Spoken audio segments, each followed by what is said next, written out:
Καλώς ήρθατε στο κανάλι Physics Q και σήμερα θα μιλήσουμε για ανώτερα μαθηματικά, καθώς επίσης και για μαθηματικά γυμνασίου.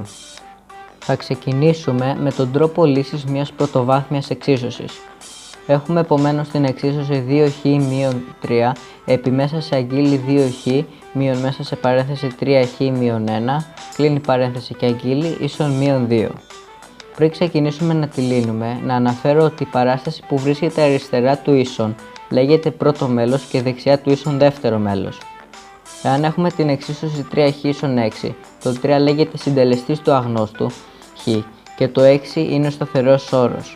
Ο αριθμός που όταν αντικαταστήσει τον άγνωστο και επαληθεύει την ισότητα ονομάζεται λύση ή ρίζα της εξίσωσης.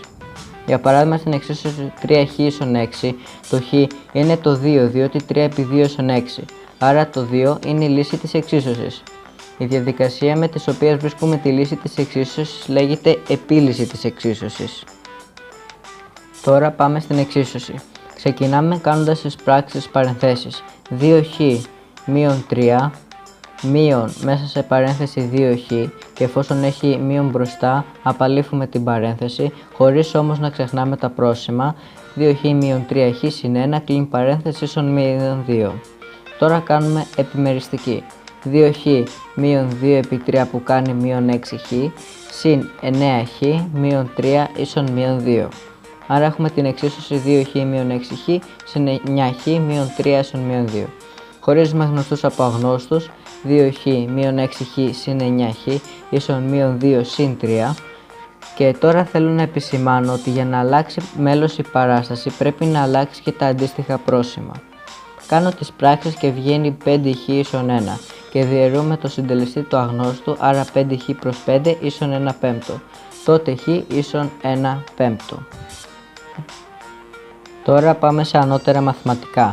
Ας πάμε σε μια άσκηση που μπαίνει και στις πανελλήνιες.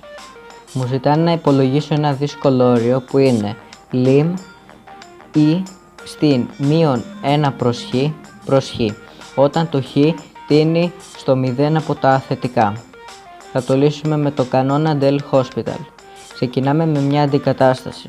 Άρα γράφουμε lim ή στην μείον 1χ προς χ ίσον ή μείον 1 προς 0 από τα θετικά προς 0 από τα θετικά ίσον ή στην μείον άπειρο προς 0 ίσον 0 προς 0. Εδώ καταλαβαίνουμε ότι το ή στην μείον άπειρο ισούται με 0. Τώρα εφαρμόζουμε το κανόνα Del Hospital. Γράφουμε λοιπόν 0 προς 0 και από κάτω DLH που σημαίνει ότι εφαρμόζουμε τον κανόνα lim με χ τίνοντας το 0 από τα θετικά ή μείον 1 προς χ επί μείον 1χ τόνος προς 1 εφόσον είχαμε σύνθετη συνάρτηση και το υπολογίζουμε. Αυτό ισούται με lim του χ τίνοντας το 0 από τα θετικά ή στην μείον 1 προς χ τετράγωνο. Όπως βλέπουμε βγήκε ένα όριο όπως και το αρχικό αλλά πιο δύσκολο. Άρα και το καινούριο όριο που πήραμε βγαίνει πάλι 0 προς 0, απλά ανακυκλώθηκε. Σε αυτή την περίπτωση προσπαθώ να βρω το όριο άπειρο προς άπειρο.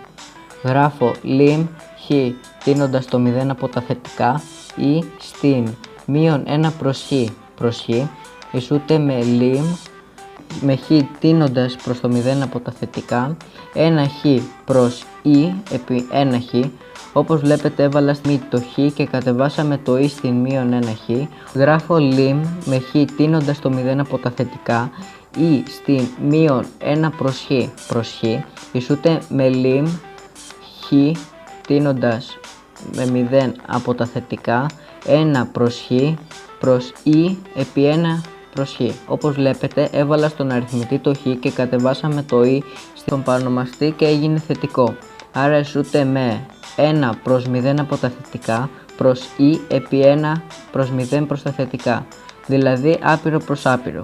Άρα λύνουμε με κανόνα DL Hospital ξανά, αλλά τώρα από άπειρο προς άπειρο. Οπότε έχουμε αυτό το όριο που βλέπετε στο χαρτί, οπότε lim, η παράγωγος του 1χ τόνος είναι μείον 1 προς χ τετράγωνο και η παράγωγος του ή στην 1 προς χ είναι ή στην 1 προς χ επί 1 προς χ τετράγωνο.